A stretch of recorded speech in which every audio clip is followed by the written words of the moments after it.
السؤال رقم واحد: السرعة محدودة في 80 كيلومتر في الساعة. جاوب واحد. 90 كيلومتر في الساعة. الجواب جوج. 100 كيلومتر في الساعة. الجواب ثلاثة. 110 كيلومتر في الساعة. الجواب ربعة. الجواب الصحيح هو ثلاثة. كما كيعرف الجميع فالسرعة محدودة في الطريق الوطنية في 100 كيلومتر في الساعة للناس اللي حاصلين على رخصة السياقة خارج الفترة الاختبارية. أما إذا داخل الفترة الاختبارية فهي 90 كيلومتر في الساعة. السؤال رقم جوج: إلا كنت غادي بسرعة 90 كيلومتر في الساعة واجب عليا نحافظ على مسافة الأمان ما تنقصش على 25 متر. وجواب واحد. 50 متر. الجواب جوج. 81 متر. الجواب ثلاثة. الجواب الصحيح هو جوج.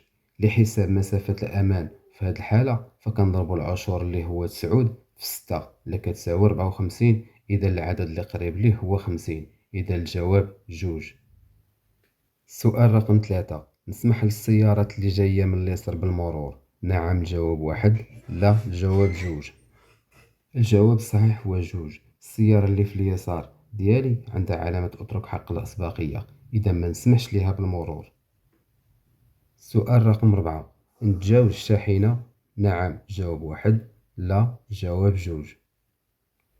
الجواب الصحيح هو جوج. التشوير الطرقي كيسمح ليا بالتجاوز، ولكن السيارة الحمراء دايرة السينيال وباغية تدخل المسار ديالها، إذا ما خاصنيش نقوم بالتجاوز دابا، ننتظر باش نتجاوز. السؤال رقم خمسة: هاد العلامة كتمنع الوقوف على طول الزنقة. الجواب واحد. حتى الملتقى الطرق التالي. الجواب جوج. الجواب الصحيح هو جوج. العلامة اللي عندي كتمنع الوقوف والتوقف، وفي هذه الحالة الوقوف ممنوع حتى الملتقى الطرق القديم.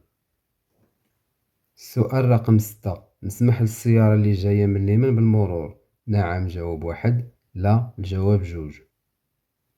الجواب الصحيح هو جوج. حنا كاينين في طريق رئيسية ماشي في ملتقى طرق باش نسمح ليها بالمرور. السؤال رقم سبعة: يمكن لي نسير بلا ضوء. نعم الجواب واحد. لا الجواب جوج. الجواب الصحيح هو جوج. لا، أضواء ديال السيارة ضروري نشعلهم وما يمكنش لي نمشي بلا بيهم واخا تكون الإنارة في الطريق اللي كنمشي فيها. سؤال رقم 8: عدد الرجال اللي كيتقتلوا في الطريق هو أكثر عند الكبار. رقم واحد. الصغار والعجزة. الجواب جوج. الجواب الصحيح هو جوج. الإحصائيات ديال الناس المختصة كتقول أن المسنين والأطفال هم الفئة العمرية الأكثر عرضة لحوادث السير. السؤال رقم 9: نسمح للعربات اللي جاية قبالتي بالمرور. نعم الجواب واحد. لا الجواب جوج. الجواب الصحيح هو واحد. نعم، لأن الشاحنة المتوقفة كتواجد في الممر اللي كنمشي فيه أنا، إذا من الواجب عليا نسمح للعربات اللي جاية قبالتي بالمرور. السؤال رقم 10: باش نتجاوز أصحاب الدراجات واجب عليا نخلي بيني وبينهم على الأقل مسافة نصف متر. الجواب واحد. متر واحد. جوج. الجواب جوج. متر ونصف. الجواب ثلاثة. الجواب الصحيح هو جوج. القاعدة كتقول أنه إلا بغيت نتجاوز دراجات أو الراجلين فخاصني نخلي مسافة أمان جانبية كتقدر بمتر واحد، وإلا كنت غادي نتقابل معاهم جوج ديال الأمتار. سؤال رقم 11: عندي حق الأسبقية في المرور فوق هذه القنطرة الصغيرة. نعم الجواب واحد. لا الجواب جوج. الجواب الصحيح هو جوج. لا توجد الأسبقية لأي عربة في القنطرة، والأسبقية كتكون بالتفاهم بين السائقين، أو للعربة اللي دخلت الأولى، أو للعربة الأكثر حجما أو الأكبر حجما. السؤال رقم 12: باش نتجاوز هاد العربات يمكن لي نستعمل الممر الثالث. نعم جواب واحد. لا جواب جوج. الجواب الصحيح هو واحد. نعم، لأنه حنا في طريق سيار ولا توجد سيارات في الخلف ديالنا، والممر الثالث فارغ فيمكننا استعماله للتجاوز. سؤال رقم 13: هاد العلامة كتعلمني بوجود منحدر خطير. جواب واحد. ممر غادي الحافة. جواب جوج. قنطرة متحركة. جواب ثلاثة. الجواب الصحيح هو جوج. اللافتة أو العلامة كتعني أنه ممر غادي للحافة. السؤال رقم 14: باش تبان لي الطريق بوضوح نبقى تابع من قريب السيارة اللي قدامي. نعم الجواب واحد. لا الجواب جوج. الجواب الصحيح هو جوج. لا، ملي تيكون الضباب فكنستعمل أضواء التقابل وأضواء الضباب ديال الأمام والخلف باش نشوف ونتشاف، وخاصني نزيد من مسافة الأمان تفاديا لأي خطر يقدر يوقع، لذا ما خاصنيش نبقى لاصق في السيارة اللي أمامي أو تابعها من قريب. السؤال رقم 15، هاد العلامة كتعنيني إلا كنت كنسوق شاحنة صغيرة. نعم الجواب واحد، لا الجواب جوج. الجواب الصحيح هو جوج. لا، اللافتة أو العلامة تخص الشاحنات الكبيرة ذات الوزن مع الحمولة 3.5 طن وما كتعنينيش. السؤال رقم 16، غير نتقابل مع هاد السيد اللي على رجليه واجب عليا نبدل الضوء الطريق. نعم الجواب واحد، لا الجواب جوج. الجواب الصحيح هو واحد. نعم يجب تغيير الأضواء لكي لا يتم إبهار الراجل اللي قدامي، ولكن ملي نتجاوزه يمكن لي يرجع لضوء الطريق. السؤال رقم 17، نتجاوز الشاحنات من جهة اليمين. نعم الجواب واحد، ولا نبقى وراها. جواب جوج. الجواب الصحيح هو جوج، نبقى وراها لأن هذا ممر خاص بالعربات البطيئة وما يمكنش بأي حال من الأحوال نتجاوز من جهة اليمين. السؤال رقم 18، يمكن لي نكمل السير إلا كنت غادي لقدام. نعم جواب واحد، لا جواب جوج. نغير الاتجاه اليمين. نعم جواب ثلاثة، لا الجواب ربعة. الجواب الصحيح هو جوج ربعة. ملي تيكون الشرطي كينظم حركة المرور فعلامة التشوير كتلغى واخا يكون عندي الحق بالمرور، لذا خاصني نلتزم بالإشارات ديال الشرطي اللي في هاد الحالة كيعني ما عنديش الحق لأنه عاطيني بالظهر، لذا ما يمكنش نكمل السير القدام أو نغير الاتجاه اليمين. السؤال رقم 19، غادي نكمل السير ديالي للقدام، يمكن لي نتجاوز هاد السيارة. نعم جواب واحد، لا الجواب جوج. الجواب الصحيح هو واحد.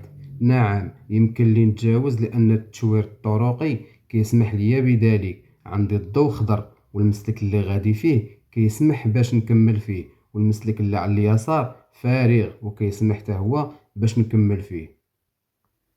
السؤال رقم 20، هذه مدة طويلة وأنا كنسوق وعييت، واجب عليا نسوق بسرعة أقل. جواب واحد، نوقف في أقرب وقت. الجواب جوج. الجواب الصحيح هو جوج، نوقف في أقرب وقت. بما أنني عييت من السياقة فخاصني نوقف في أقرب وقت تفاديا لأي خطر يقدر يوقع لي بسبب التعب. السؤال رقم 21، غادي يلزمني نسمح بالمرور اللي جاي من اليمين. نعم جواب واحد، لا الجواب جوج. على اليسار. نعم جواب ثلاثة، لا الجواب أربعة.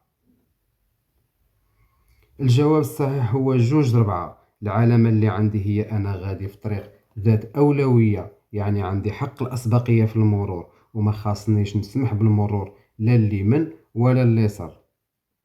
السؤال رقم 22، يمكن لي ناخذ طريق الخروج المعلوم بها. نعم جواب واحد، لا الجواب جوج.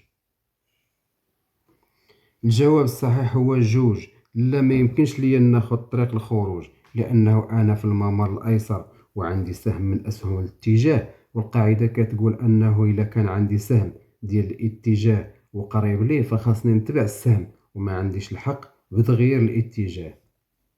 السؤال رقم 23، مراقبة ضغط عجلة الاحتياط بانتظام ضرورية. نعم جواب واحد، لا الجواب جوج. الجواب الصحيح هو واحد. نعم بكل تأكيد فعملية المراقبة لأجهزة السيارة ضرورية ومن ضمنهم البنو ديال السكور. السؤال رقم 24، هاد الشاحنة طالعة بصعوبة، نوقف باش نسهل عليها المرور. نعم جواب واحد، لا الجواب جوج. الجواب الصحيح هو واحد. نعم أنا في منحدر والشاحنة عندها طلعة فيجب علي نوقف وإفساح الطريق لتسهيل المرور ديالها. السؤال رقم 25، واجب علي نغير الاتجاه اليمين. نعم جواب واحد، لا جواب جوج. الجواب الصحيح هو واحد. نعم العلامة اللي عندي في اليسار انتردي والعلامة اللي باللون الأزرق فهي علامة ديال الإجبار، يعني مفروض عليا نغير الاتجاه اليمين. السؤال رقم 26، نتبع السيارة البيضاء، الجواب واحد، ولا نوقف، الجواب جوج. الجواب الصحيح هو جوج، نوقف. كما قلنا فالراجل يحط رجلو في الممر ديال الراجلين، فمن المفروض عليا نوقف ونعطيه حق الأسبقية. السؤال رقم 27، باش ننقص من استهلاك الوقود نحط الحمل ديالي داخل السيارة ديالي، جواب واحد، فوق سطح السيارة ديالي، الجواب جوج. الجواب الصحيح هو واحد، داخل السيارة ديالي، فلتفادي استهلاك أكثر للوقود فخاصنا نوضع الأمتعة ديالي في السيارة داخل الكوفر. السؤال رقم 28، الكيس الواقي أو الإرباق اللي كيتنفخ عند الاصطدام كيكمل دور حزام السلامة، الجواب واحد، كيعوض حزام السلامة، الجواب جوج.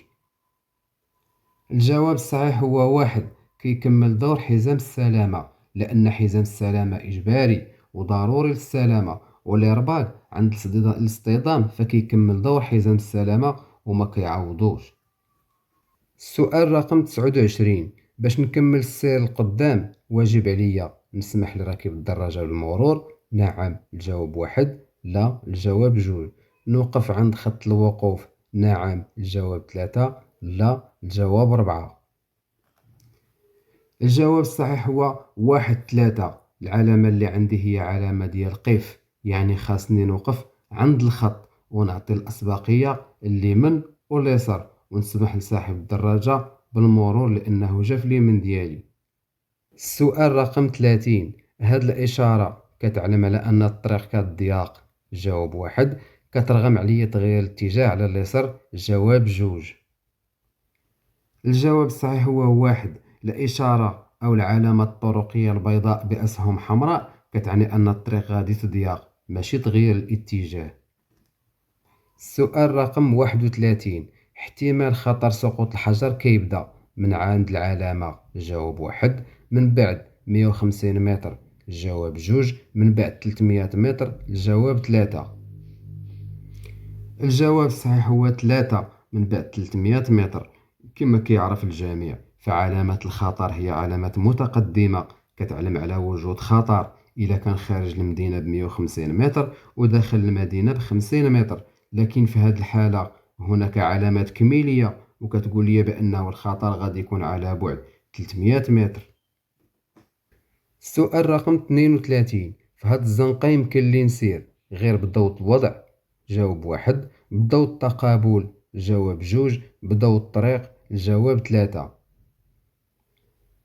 الجواب الصحيح هو واحد، جوج. في داخل التجمعات السكنية وفي الفترة الليلية خاصني نستعمل أضواء الوضع والتقابل واخا تكون الإنارة.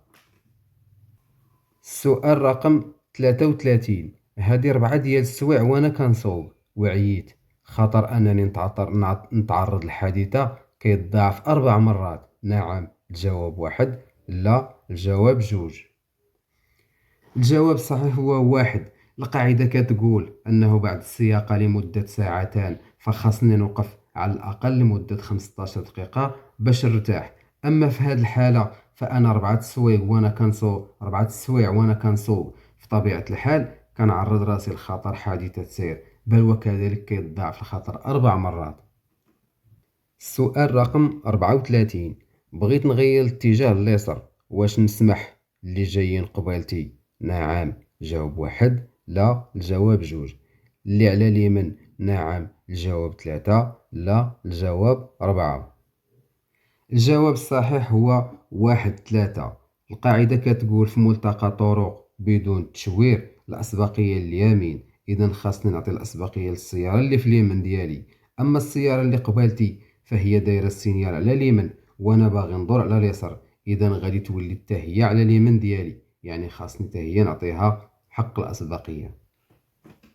سؤال رقم 35، باش نكون جالس مرتاح قدام المقود وضعية الكرسي واجب تخليني أقرب ما يمكن من زجاج الواقية الأمامية، نعم، الجواب واحد، لا، الجواب جوج.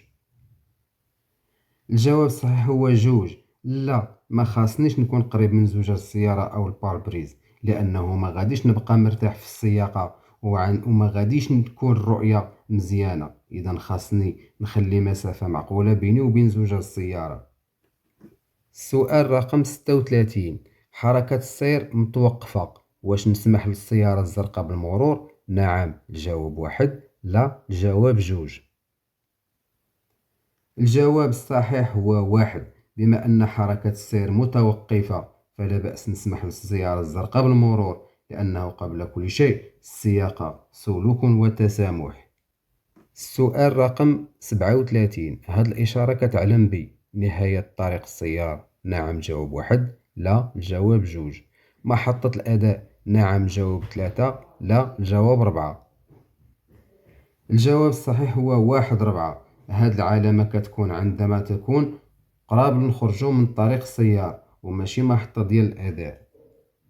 السؤال رقم 38: نوقف ونسمح للراجلين يقطعوا الطريق؟ جواب واحد، نستعمل الممر اللي على اليسار ونكمل طريقي؟ الجواب جوج. الجواب الصحيح هو واحد. القاعدة معروفة وقد كتقول أن الراجل يحط رجله في الممر عنده حق الأسبقية. السؤال رقم 39: نقص من السرعة؟ الجواب واحد، نحتفظ بنفس السرعة؟ الجواب جوج، نزيد في السرعة؟ الجواب ثلاثة. الجواب الصحيح هو جوج. القاعدة كتقول عندما كتكون شي سيارة بالتجاوز فيجب على السائق يحتفظ بنفس السرعة ويحافظ على نفس المسلك.